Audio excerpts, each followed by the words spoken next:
This channel does not promote any violent, harmful, or illegal activities. All content provided by this channel is meant for an educational purpose only.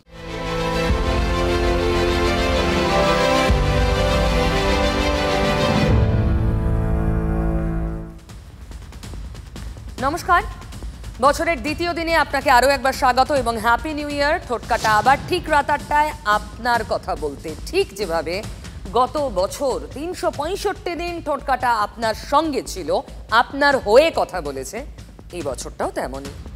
একটা বছরকে আমরা ফেলে এলাম, অন্য আর ৫টা বছরের মতো গত বছরও রাজনীতিকে চেনা চেহারায় দেখেছি, শুধু তার ভিতরের অচেনা ছবিগুলো ঠোটকাটা আপনাদের সামনে এনেছে। কথা দিয়ে কথা না রাখা, কিন্তু বছর শুরুর ঠিক পরের দিন উলট পুরাণ। আজ ঠোটকাটা সেটাই দেখাবে। কথা দিয়ে কথা রাখলেন অভিষেক ব্যানার্জি। শুরু হলো সেবাশ্রয়। ৭৫ দিন ধরে ডায়মন্ড হারবার লোকসভা কেন্দ্রের ৭টি বিধানসভা এলাকায় প্রায় ৩০০ স্বাস্থ্য শিবির হবে। আজ ডায়মন্ড হারবারে মহকুমা শাসকের দফতরের পাশের মাঠেই সেই মহাযজ্ঞ শুরু হলো।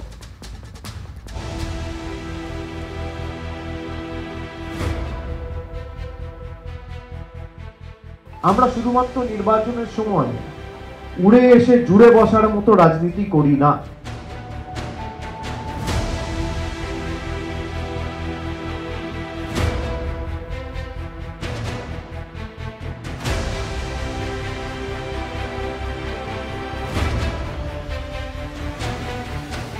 তা আমি মনে করি আমরা যে প্রচেষ্টাটা নিয়েছি এটা সারা ভারতবর্ষের কাছে দৃষ্টান্ত হয়ে থাকবে এবং আগামী দিন ইতিহাসে স্বর্ণাক্ষরে লেখা থাকবে। তিনি সরকারের প্রতিপক্ষ একটা নিজেকে জাহির করবার চেষ্টা করছেন। এটা সরকারের পক্ষে আমার তো মনে হয় বিজ্ঞাপিত করার বিষয় নয়, বরঞ্চ অভিষেকবাবু আসলে সরকারি ব্যর্থতাকে যেভাবে চিত্রায়িত করছে, আশা করি যে এই ধরনের ব্যঙ্গ বোঝবার মতন ক্ষমতা তৃণমূল কংগ্রেসের হয়ে যারা ওনার শিবির নিয়ে প্রশস্তি করছেন তারা উপলব্ধি করবেন। বিধানসভায় বিজেপির মুখ্য সচেতক শঙ্কর ঘোষের তোলা প্রশ্নটা ফেলে দেওয়ার মতো নয়, কিন্তু রাজ্য সরকার তৃণমূল চালায়, স্বাস্থ্যমন্ত্রীর নাম মমতা ব্যানার্জি, তারপরও স্বাস্থ্য শিবিরের এমন মহাযজ্ঞ করতে হচ্ছে কেন? দলের নাম্বার 2কে মমতাকে নিজের শক্তি দেখাতে? তৃণমূলের দুই শীর্ষ নেতার মধ্যে টানা পড়েন নাকি এমন পর্যায়ে যে অভিষেক আলাদা দল করছেন বলে বাজারে রটছে? তৃণমূলের মুখপাত্র পদ থেকে সব অভিষেক ঘনিষ্ঠকে সরিয়ে দিয়েছেন মমতা ব্যানার্জি, এরকমও শোনা যাচ্ছে। আর আমার ঘনিষ্ঠ তার ঘনিষ্ঠ, আমি তো যে যার ঘনিষ্ঠ হোক না কেন, আমি তো সবার ঘনিষ্ঠ যে কেউ হতে পারে। আমার কর্তব্য লক্ষ্য হচ্ছে দলে দলে ঢুকে জোড়া ফুল ফোটানো, আমি তাই করেছি। আপনারা এগুলো নিয়ে স্পেকুলেশন করছেন। রাজ্য সভাপতি সুব্রত বক্সী আমার সাথে বৈঠক করতে আসছে, সেই নিয়েও আপনারা খবর করছেন। আমি দলের সর্বভারতীয় সাধারণ সম্পাদক, রাজ্যের সভাপতি আমার সাথে কথা বলতে আসছেন, এক কাপ চা খেতে আসছেন, আপনি খবর করছেন। তা আমরা সহকর্মী, সহযোদ্ধা। সহকর্মী, সহযোদ্ধা মানে হাম সব এক হ্যায়। দলে বিরোধের জল্পনায় এক ছক্কায় গঙ্গায় ফেলে দিতে চাইলেন অভিষেক। সাংগঠনিক রদবদল নিয়ে মন কষাকষিকেও তুলে মারলেন। সাংগঠনিক রদবদল তো হবেই, সাংগঠনিক রদবদল তো হবেই, সাংগঠনিক রদবদল তো হবেই। এই রদবদল নিয়ে কম জল ঘোলা হয়েছে। লোকসভা ভোটের পরপরই ২১শে জুলাইয়ের মঞ্চ থেকে গর্জেছিলেন অভিষেক। যারা এই নির্বাচনে পঞ্চায়েত বা কাউন্সিলর বা মিউনিসিপ্যালিটি চেয়ারম্যান, ভাইস চেয়ারম্যান থেকেও তাদের নির্দিষ্ট এলাকা থেকে প্রত্যাশিত বা আশানুরূপ ফল হয়নি, একইভাবে আমরা টাউন সভাপতির বিরুদ্ধেও ব্যবস্থা নেব, মিউনিসিপ্যালিটি চেয়ারম্যানের বিরুদ্ধেও ব্যবস্থা নেব। আগামী ৩ মাসের মধ্যে এর ফল আপনারা দেখবেন। ৩ মাসের মধ্যে গর্জেছিলেন সেদিন জুলাইয়ে, বর্ষণ হয়েছে তারপর জুলাই, অগস্ট, সেপ্টেম্বর, অক্টোবর পেরিয়ে নভেম্বর। সেবাশ্রয় প্রকল্পের প্রস্তুতি সভার দিন কার্যত বিরক্তি উগড়ে দিয়েছিলেন তৃণমূলের নাম্বার 2। আমার কর্তব্য আমি করেছি, আমি বারবার বলছি দলের সিদ্ধান্ত, নেত্রীর সিদ্ধান্ত শিরোধার্য। এবার তিনি কবে করবেন তিনি জানেন। আমার কাজ, আমি যেটা 21শে জুলাইয়ের মঞ্চ থেকে বলেছিলাম, যে আমার কর্তব্য, আমার সাংগঠনিকভাবে আমার যতটুকু এবং রেজাল্ট দেখে আমি সেভাবে প্রস্তাব রেখেছি। তারপর করবে কি না করবে সেটা দল ঠিক করবে, আর কবে করবে সেও দল ঠিক করবে। প্রকাশ্যেই অভিষেক জানিয়ে দিয়েছিলেন চোখের অপারেশনের জন্য বিদেশ যাওয়ার আগেই দলনেত্রীর হাতে রদবদলের তালিকা তিনি দিয়ে গিয়েছিলেন। নভেম্বরে অভিষেক বলেছিলেন হবে কিনা সেটা নেত্রী ঠিক করবেন, আর 2রা জানুয়ারি মানে আজ অভিষেক বলছেন রদবদল হবেই। সাংগঠনিক রদবদল তো হবেই। রদবদল যখন হওয়ার ঠিক হবে এ নিয়ে চিন্তা করতে হবে না। যারা দলের জন্য কাজ করেছে তাদের চিন্তা করার তো কোনো ব্যাপার নেই। যারা গাছ তোমার নাম কি ফলেই পরিচয়, তার পর্যালোচনা প্রসেস শুরু হয়ে গেছে। আমি আগেও বলেছিলাম যে আমি আমার মতো সেটা করে দলনেত্রীর কাছে জমা দিয়েছি। যখন হবে আপনারা দেখতে পাবেন। হয়তো নির্বাচনের পর নির্বাচন ছিল, পুজো ছিল, তারপরে এই বড়দিন টড়দিন ছিল, একটু সময় লেগেছে, কিন্তু ঠিক হবে। কনফিডেন্ট অভিষেক, আর অভিষেকের গলার সুর বদলাতেই বিরোধীরা কেমন দিশেহারা যেন। এই অধীর চৌধুরীর কথা ধরুন, ডিসেম্বরের 21 তারিখ কি বলেছিলেন আগে শুনুন। দিদি আর খোকাবাবুর লড়াই, এতে বলার কিছু নাই। দিদি এখন খোকাবাবুর ডানা ছাড়ছে, যেখানে clip of the wings. Khokababur ডানা ছাড়ছে, খোকাবাবুকে সিধা রাস্তায় নিয়ে এসে 2-4 চর মেরে আমার বলে ঠিক করে চল, এই তো গল। সেদিন দিব্যি অন্য দলের অভ্যন্তরীণ ব্যাপারে নাক গলিয়ে দিয়েছিলেন। আজ দেখুন তো। কোনো পার্টির আভ্যন্তরীণ ব্যাপারে আমাদের মাথা ব্যথা কিছু নেই। ও গোটা দল দুর্নীতির দল, এটুকু আমরা জানি। কে রদবদল হলো আর না হলো, সে বাল্মীকি মুনি তো আসবে না, ভক্ত প্রহ্লাদও আসবে না। ওখানটায় এক চোরের জায়গায় আরেক চোর আসবে, এক লুটের জায়গায় আরেক লুটেরা আসবে। পরিবর্তন মানে এটাই হবে। সত্যি কথা, পরিবর্তন তো হবেই। এই যত চোরটা আছে এরা যে জেলে যাবেই, এটা তো আমরা জানি। ফলে তখনও একটা পরিবর্তন হবে। সেটা এখন দলের বদলে জেলে হলেও সেটা আশ্চর্য হওয়ার কিছু নয়। মোদ্দা কথা কি, অভিষেক বোঝাতে চাইলেন ঝগড়াঝাটি, মন কষাকষি, মান অভিমান, বয়সের বেড়ে নিয়ে গোলমাল, নবীন প্রবীণ সব জীর্ণ পুরাতনকে পিছনে ফেলে নতুন বছরে সবাই এক, ঐক্যবদ্ধ, এক আছি, এই বার্তাটা দিলেন আজ। রাজ্যে কয়েকজন জঙ্গি ধরা পড়েছে আপনারা জানেন, অনুপ্রবেশের চাপ বাড়ছে আপনারা জানেন। সুযোগ পেয়ে প্রধান বিরোধী দল শুরু করে দিয়েছে সার্জিক্যাল স্ট্রাইক। এখন বিরোধীরা বলছে হাব হয়ে উঠছে। কিসের হাব? পশ্চিমবঙ্গ আজকে গোটা ভারতবর্ষে জঙ্গি সাপ্লাই দেওয়ার যে হাব এবং লাইন হয়ে গেছে। মুখ্যমন্ত্রী তো অভয়ারণ্য বানিয়ে দিয়েছেন এই সমস্ত জঙ্গিদের জন্য না। তাদের মুখ্যমন্ত্রীর সাথে তাদের অলিখিত মানে আন্ডার দ্য টেবিল চুক্তি আছে। এরা তৃণমূলের ভোটার, ভোট ক্যাম্পেইন করে, ভোটের দিন ভোট লুট করে, ভোট জেহাদ হচ্ছে পশ্চিমবঙ্গে। তৃণমূল কংগ্রেস জঙ্গি সাথী কোনো প্রকল্প তৈরি করেছে কিনা, কিংবা জঙ্গিশ্রী এরকম কোনো প্রকল্প মমতা বন্দ্যোপাধ্যায়ের নেতৃত্বে তৈরি হয়েছে কিনা আপনারা একটু খোঁজ নিন। চাপ বাড়ছে, আর এই চাপ সামলাতে ফ্রন্ট ফুটে মুখ্যমন্ত্রী। কিন্তু তিনি একা নন, অভিষেক বলেছেন তারা ঐক্যবদ্ধ। মুখ্যমন্ত্রীর সুরেই কথা বলছেন অভিষেক, বলছেন ববি হাকিম দলের নাম্বার 1, নাম্বার 2, সরকারের নাম্বার 1, নাম্বার 2, এক সুর, ঐক্যবদ্ধ। বিএসএফ এর সাথে অ্যাডজাস্ট করে অনুপ্রবেশকারীদের ঢোকাচ্ছেন আপনারা। আর বাংলার পুলিশ যদি সহযোগিতা না করত, কোনো জঙ্গি ধরা পড়তো না। এই জঙ্গিদের ঢুকিয়েছিল বর্ডার সিকিউরিটি ফোর্স বাংলাকে অশান্ত করার জন্য। আপনারা ঢোকাচ্ছেন না, ঢোকাচ্ছে বিএসএফ। বিএসএফ ইসলামপুর দিয়ে লোক ঢোকাচ্ছে, আমাদের কাছে খবর আছে। সিটাই দিয়ে ঢোকাচ্ছে, চোপড়া দিয়ে ঢোকাচ্ছে, আরো অনেক জায়গা দিয়ে ঢোকাচ্ছে। এই জঙ্গিদের ঢুকিয়েছিল বর্ডার সিকিউরিটি ফোর্স বাংলাকে অশান্ত করার জন্য। আর বাংলাকে যদি মনে করে কেউ অনুপ্রবেশকারীদের ঢুকিয়ে আর তৃণমূল কংগ্রেসকে বদনাম করব, এটা তৃণমূল কংগ্রেস করছে না, এখন বিরোধীরা বলছে হাব হয়ে উঠছে। কিসের হাব? আরে তাদের কেন্দ্রের সরকার কি করছে? আমার মনে হয় যে বর্ডার সিকিউরিটি আরও বেশি সক্রিয় করা উচিত। অমিত শাহজির এই শুধু পলিটিক্স না করে এটাকে নিয়ে আরও সিরিয়াস হওয়া উচিত, কারণ সব থেকে আগে দেশ। বর্ডার গার্ড বিএসএফ দেয়, এমনকি পুলিশও দেয় না। এখানে গুন্ডা পাঠিয়ে দেওয়া হচ্ছে, বর্ডার দিয়ে খুন করছে, চলে যাচ্ছে, এই রকম লোক পাঠানো হচ্ছে। এটা বিএসএফ এর অনেক ভেতরকার কাজ। এই জঙ্গিদের ঢুকিয়েছিল বর্ডার সিকিউরিটি ফোর্স বাংলাকে অশান্ত করার জন্য। এর মধ্যে কেন্দ্রীয় সরকারের একটা ব্লুপ্রিন্ট আছে।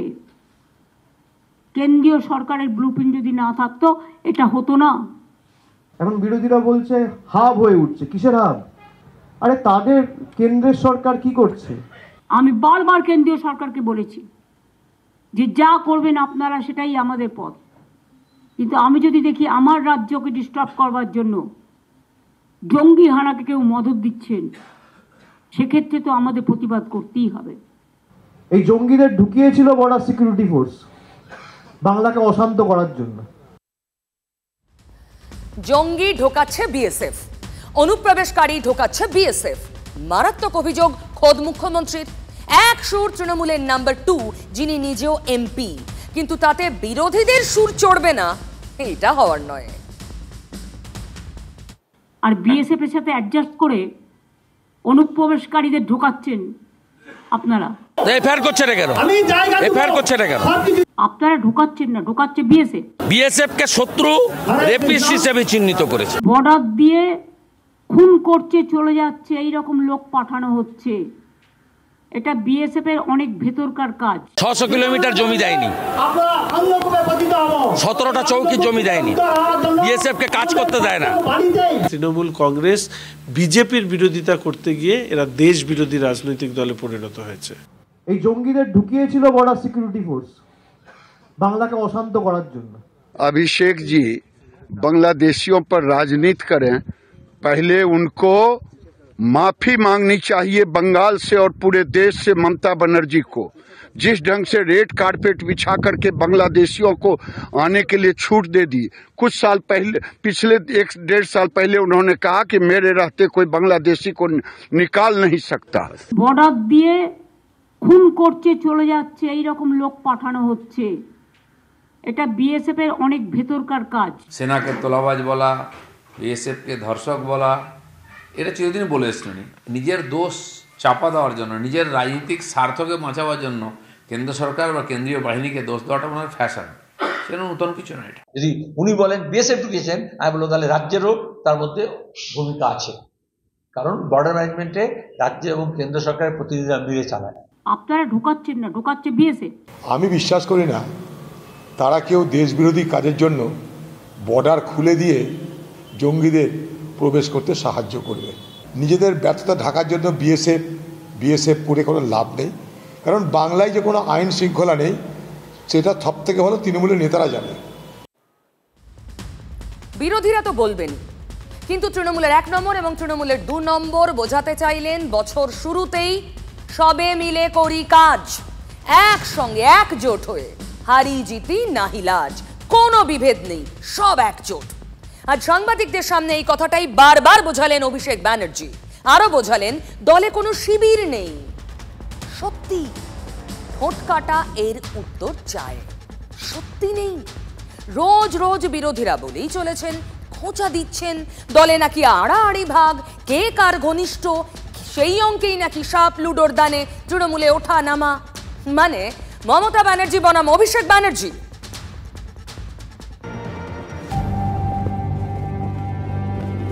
প্রয়োজনে দেব মোরা এক নদী রক্ত, হোক না পথের বাঁধা প্রস্তুর শক্ত।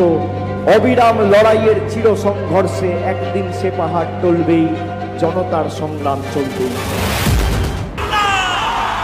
প্রতিবারই ডিসেম্বরে লড়াই শুরু হয়, ফেব্রুয়ারির মধ্যে বসন্ত আসার মতো দলেও বসন্ত চলে আসে, পিসি ভাইপো এক হয়ে যান।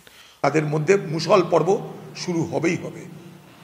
তাদের মধ্যে এই অন্তদ্বন্দ্ব আগামী দিনে আরও রক্তাক্ত হবে, আরও নৃশংস হবে, আরও নিষ্ঠুর হবে। অভিষেক বন্দ্যোপাধ্যায়ের যদি হিম্মত থাকে, অভিষেক বন্দ্যোপাধ্যায়ের যদি শক্তি থাকে, তাহলে উনি তৃণমূল কংগ্রেস থেকে তাদের যার চেয়ারম্যান মমতা বন্দ্যোপাধ্যায়কে উৎখাত করে দল এবং সরকার দুটোরই হ্রাস নেবেন। বিরোধীরা বলেই চলেছেন, আর তার পাল্টা এবার চালিয়ে খেললেন অভিষেক ব্যানার্জি, দলের কোট আন কোট নাম্বার 2। সোজা সাপটা বললেন সব স্পেকুলেশন। আর আমার ঘনিষ্ঠ তার ঘনিষ্ঠ, আমি তো যে যার ঘনিষ্ঠ হোক না কেন, আমি তো সবার ঘনিষ্ঠ যে কেউ হতে পারে। আমার কর্তব্য লক্ষ্য হচ্ছে দলে দলে ঢুকে জোড়া ফুল ফোটানো, আমি তাই করেছি। আপনারা এগুলো নিয়ে স্পেকুলেশন করছেন। সব স্পেকুলেশন, সব ভ্রান্ত ধারণা, সবে মিলে করি কাজটাই আসল। আর সেই সূত্রেই কোথাও সুর বদলে গেল, উল্টে দেখুন পাল্টা সুর। কুণাল ঘোষের কথা শুনুন, সেখানেই তো পাল্টা সুর। এই কয়েকদিন আগের কথা, আরজি কর নিয়ে পথে গলা তুলেছিলেন শিল্পীরা, মুখ্যমন্ত্রীর ইস্তফা দাবি করেছিলেন। সেই সব শিল্পীদের তৃণমূল নেতাদের আয়োজিত অনুষ্ঠানে বয়কটের ডাক দিয়েছিলেন কুণাল ঘোষ। কুণাল বাবু দলের রাজ্য সাধারণ সম্পাদক। আজ এই ইস্যুতেই সর্বভারতীয় সাধারণ সম্পাদককে প্রশ্ন করা হয়েছিল। কি বললেন অভিষেক ব্যানার্জি? কুণাল ঘোষের পাশে দাঁড়ালেন, দেখুন। যেমন একজনের রাস্তায় নেমে প্রতিবাদ করার স্বাধীনতা আছে, কেউ যদি একটা প্রোগ্রাম করে কাউকে আনতে চায় তার স্বাধীনতা রয়েছে। এটাকে সেভাবে দেখা, সেই দৃষ্টিভঙ্গি থেকে দেখা একদমই ঠিক নয়। পার্টির তরফ থেকে তো কেউ নির্দেশ দেয়নি। না না, কে বলেছে? কুণালের বক্তব্য দল অনুমোদন করে না, স্পষ্ট বার্তা অভিষেক ব্যানার্জি। ঘটনার সূত্রপাত 30 ডিসেম্বর। কুণালের পোস্টে যা লিখলেন সেটা মুখেও বললেন। গালে গালে জুতো মারো তালে তালে, কখনো হচ্ছে বাংলাদেশের মতো পালাতে হবে। আমাদের দলের তৃণমূল কংগ্রেসের নেতৃবৃন্দ আয়োজক এমন কোনো অনুষ্ঠানে যেন এমন কোনো শিল্পীকে দেখা না যায়, এমন কোনো ব্যক্তিকে দেখা জানা যায়। সেদিন বয়কটের ডাক কুণালের। 3 দিন পর অভিষেক বন্দ্যোপাধ্যায়ের স্পষ্ট কথা, এটা দলের অবস্থান নয়। না, সে টুইটে ব্যক্তিগতভাবে তিনি বলতে পারেন। পার্টির তরফ থেকে কেউ নির্দেশ দিয়েছে? আপনি কোথাও কোনো বিজ্ঞপ্তি দেখেছেন? কোনো নোটিফিকেশন দেখেছেন? যখন ওয়ার্কিং কমিটির মিটিং মমতা বন্দ্যোপাধ্যায় ডেকেছিল তখন এ বিষয় নিয়ে কোনো আলোচনা হয়েছিল বলে আপনারা শুনেছেন? কুণাল ঘোষ তৃণমূলের রাজ্য সাধারণ সম্পাদক, তার বক্তব্যে সমর্থন করছেন না দলের সর্বভারতীয় সাধারণ সম্পাদক।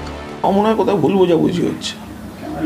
তার কারণ হচ্ছে আমি বা আমরা কেউ কেউ যা বলেছিলাম সেটা তো লিখিতভাবে পোস্টে আছে। প্রতিবাদী মানেই বয়কট একবারও বলা হয়নি, প্রতিবাদ তো অধিকার। যেমন একজনের রাস্তায় নেমে প্রতিবাদ করার স্বাধীনতা আছে, কেউ যদি একটা প্রোগ্রাম করে কাউকে আনতে চায় তার স্বাধীনতা রয়েছে। এটাকে সেভাবে দেখা, সেই দৃষ্টিভঙ্গি থেকে দেখা একদমই ঠিক নয়। প্রতিবাদী মানেই বয়কট একবারও বলা হয়নি, প্রতিবাদ তো অধিকার। যারা বিরোধী দল করেন বা সাধারণ নাগরিক, তো ফেসবুক পোস্টে লেখা আছে, বিকৃত করছেন কেন? প্রতিবাদী মানে বয়কট একবারও বলা হয়নি। মমতা বন্দ্যোপাধ্যায় কিছু বলেছে দলের তরফ থেকে, আমি পার্টির জেনারেল সেক্রেটারি কিছু বলেছি, প্রদেশের রাজ্যের সভাপতি কিছু বলেছে না। আমরা সবার স্বাধীনতায় বিশ্বাস করি। অভিষেক বন্দ্যোপাধ্যায়ের মুখে স্বাধীনতা, আর কুণাল ঘোষের মুখে তৃণমূল পরিচালিত বা তৃণমূলের নেতা নেত্রীরা যে অনুষ্ঠান করছেন তাতে ডাকা যাবে না। কোনো ভুল বলিনি, গতকাল বলেছি, আজ বলছি, আগামীকাল বলবো। তৃণমূল কংগ্রেসের কর্মীদের বিবেকের উপর ছেড়ে দিচ্ছি। আর শেষ কথা, এ বিষয়ে দলের চেয়ারপারসন মমতা বন্দ্যোপাধ্যায় যা বলবেন মেনে নেব। কত কি যে দেখতে হবে এ বঙ্গে। এই কুণাল ঘোষ একটা গোটা বাক্য শেষ করতেন না অভিষেক ব্যানার্জির নাম না নিয়ে। আর আজ তার বলা কথার সমর্থন যখন অভিষেক করেননি, কুণাল ঘোষ বলছেন মমতা ব্যানার্জি যা বলবেন তিনি শেষ কথা। রাজনীতিতে সব সম্ভব, সব। অথচ এই কুণাল ঘোষ অভিষেক ব্যানার্জি ঘনিষ্ঠ বলেই তো পরিচিত। প্রশ্ন করলেই বলতেন মমতা ব্যানার্জির নেতৃত্বে, অভিষেক ব্যানার্জির সেনাপতিত্বে তৃণমূল পরিবার ময়দানে। এক নিঃশ্বাসে, এক বাক্যে চেনা গত। আজ সেই গতে তাল কাটল। অথচ ঠিক 1 বছর আগে কুণাল বাবুর সুর দেখুন।